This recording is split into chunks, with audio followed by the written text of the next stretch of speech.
The case for physical games is only getting stronger. So over the past day or so, there's been some reports that PlayStation 4 and 5 digital games purchased after March 2026 will need to have an internet connection to be played every 30 days. So for example, let's say you buy a game now, and then you go another, let's say 2 months without connecting your PlayStation to the internet for whatever reason. You wouldn't be able to play that game again until you connect it. So there's been some conflicting reports on this. I don't think Sony has had a response to this. There's some people saying it was just an AI bot that's spreading misinformation. So I don't know about that. So do take that all with a grain of salt. But regardless, the fact that this is something that is even in consideration should scare you if you buy digital games. It's basically trying to take games away from you that you have already bought if this actually is real. And physical games are not affected by this. So the old, or I guess new phrase now with so many things being digital only, is you will own nothing and like it. And when you buy a digital game, you don't really own it. We've seen plenty of games get delisted. We've seen games get removed from libraries. And now even the possibility of this, having a game removed because you don't want to connect to the internet, you don't actually own the game. You own a license to play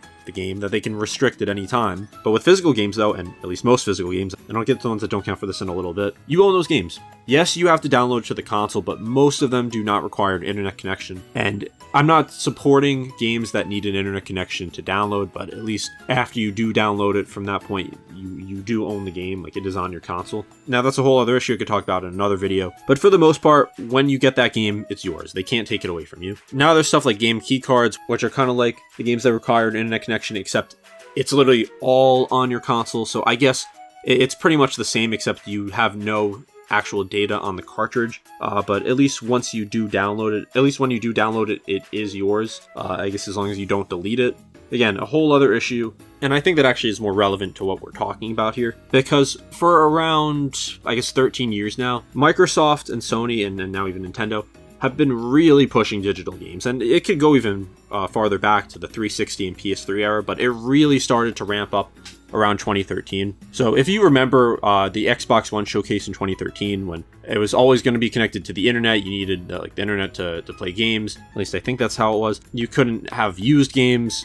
It was a disaster. It pretty much tanked the Xbox One before it even came out. And it gave the PS4 the easiest win of any generation. A lot of the PlayStation 4 showcase, or their marketing for it, was pretty much saying, Xbox is doing all these awful things, we aren't, and it worked out. The PS4 was sold incredibly, and the Xbox One really struggled because of that. But things have only gotten worse since then. There's a digital version of the Xbox One, and now with the Xbox Series X or Xbox Series S, there's digital-only consoles. So the Xbox Series S is only digital. The Xbox Series X has a digital version. So they very much want you to buy digital games because they make more money that way. There's not going to be resellers, at least for the most part. There are game key sellers, but it's not exactly the same. But for the most part, if you are buying digital games, there's no cost to make the disc or make the case. There's no other retails you go through. You just buy it on the Xbox, and that's it. If you buy a physical game, they make less money from it, so it makes sense why they would want to promote digital games and why they'd really want to push it. And it actually goes beyond this reason, so that is a very obvious one, and it is a very big reason why these companies want to go digital. But another one is just control. They don't want you to own things. They want to have more control. They want to control whether you own the game or not. If they want to remove a game,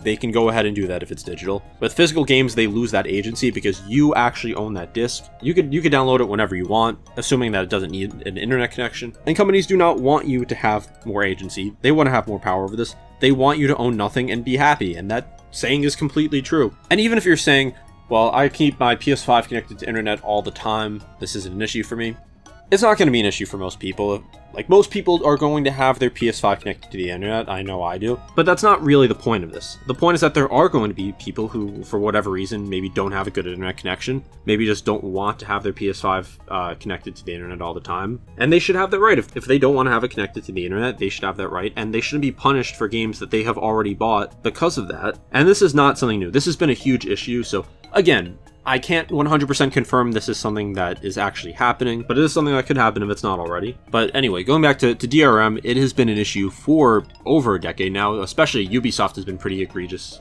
with it at times, where you can download the game, but then you have to also connect to the internet before you actually play it, because it's for piracy. But again, what if someone doesn't have an internet connection? And I know it's not very common now for someone to not have an internet connection, but there are people like that. And while it's not going to be an issue for most people, it's more about the principle of it, that they're trying to have you go through their systems for something you already own. Like, when you buy a game, it should be yours, no questions asked. It shouldn't be, well, you bought it, we can take it away at any time, or we can change things to affect if you could actually play it. No, that's not how it should work. The only thing I think you could argue is if it's an online-only game, like a multiplayer, like an online multiplayer game. Like, obviously that's a little bit different, and if you do something to get yourself banned, that's a whole other thing, but for the most part, just talking about games that you can play offline. So going back to what I was talking about in the beginning of the video, is that physical games, even though a lot less people are buying them now, are more important than ever because these companies have been showing for a long time that they don't want you to own their games. So buying a physical game offsets that. Plus, there's other reasons to go physical. One is that physical games are actually often cheaper, unless you're on Steam, because Steam just has insane deals all the time. A lot of times, if you want to buy a game that's even a couple years old, maybe even less than that, chances are it's going to be full price listed on whatever shop you're buying it from, like on console. But if you want to buy a used disc of it, it's probably going to be a lot cheaper.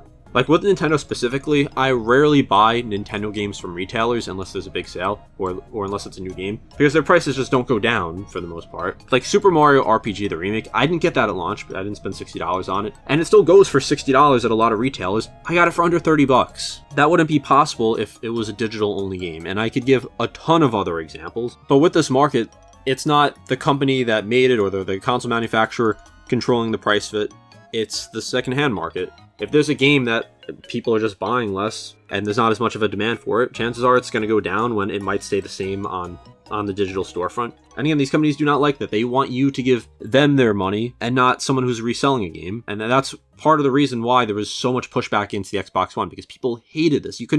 Originally you couldn't even lend a disc to a friend. Like, there's a reason why there's so many companies that exist solely to make physical games. Like, whether it's limited run games, I know they're controversial, but there's a ton of others if you really look into it, because people want a way to preserve these games, and digital is not preserving. And it's another reason why the game keycards are so controversial now, since you need an internet connection to download them. There's no actual data on the cartridge. And the only reason I would buy a game keycard over a digital game, even though they're practically the same thing and it's actually a little more inconvenient, is just because I like to own the physical game. Like, you can still resell a game keycard, which you cannot do with the digital game. You can still lend it to a friend. Plus, I just like to own the physical game. Like, there's times where I've played a game that I had digitally, whether it was because I got it super cheap or I got it through PlayStation Plus or whatever, and I really liked the game, so I decided to wait it out, like if the game was newer, and just get a cheap copy of it just to add it to my physical collection. Just because I think there's something about looking at your shelf and just seeing all the games that you've played or all the games that you own. And I don't know about you, but when I buy a game physically, I just want to play it more than a game that I have digitally. Like, there's just something just tangible about actually having the game compared to just having an icon on your screen. That's just personal preference, though. A lot of people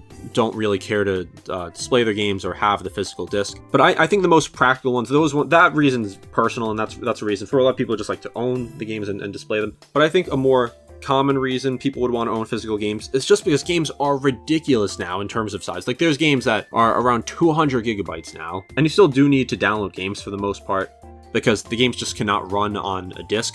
But it's going to be at least less, and it's still like pretty bad. But there are still plenty of games that are fully on disc or fully on cartridge. And before game keycards, Nintendo was doing the best on this. Like most Nintendo Switch games were fully on the cartridge. You didn't need to download anything. There were a few that did require an internet download, and again, that's an issue. But for the most part, especially from Nintendo themselves, I'm pretty sure all of Nintendo's games have been fully on cartridge. The only one that's kind of an exception is Pokemon Pokopia, but that's not Nintendo themselves. That's more Game Freak and the Pokemon Company making the decision to have a game key card. Like, all the first party, not second party Nintendo games so far on Switch 2 have been on cartridge. And now Nintendo is actually having different prices for physical and digital. And I talked about this in another video, but if it means that the digital prices are lower and the physical prices are the same with what they would have been, perfectly okay with that. I'm fine spending an extra $10 if it means they're not actually raising the price of the game to overcharge for that physical version. And it makes sense. So on one hand, you could say, well, they're pushing people to digital by doing this. But on the other hand, you could say they're just pricing it differently because they are making more money from digital games and less money from physical games. So they're trying to offset that. And if that's what it takes to keep games like physical like this,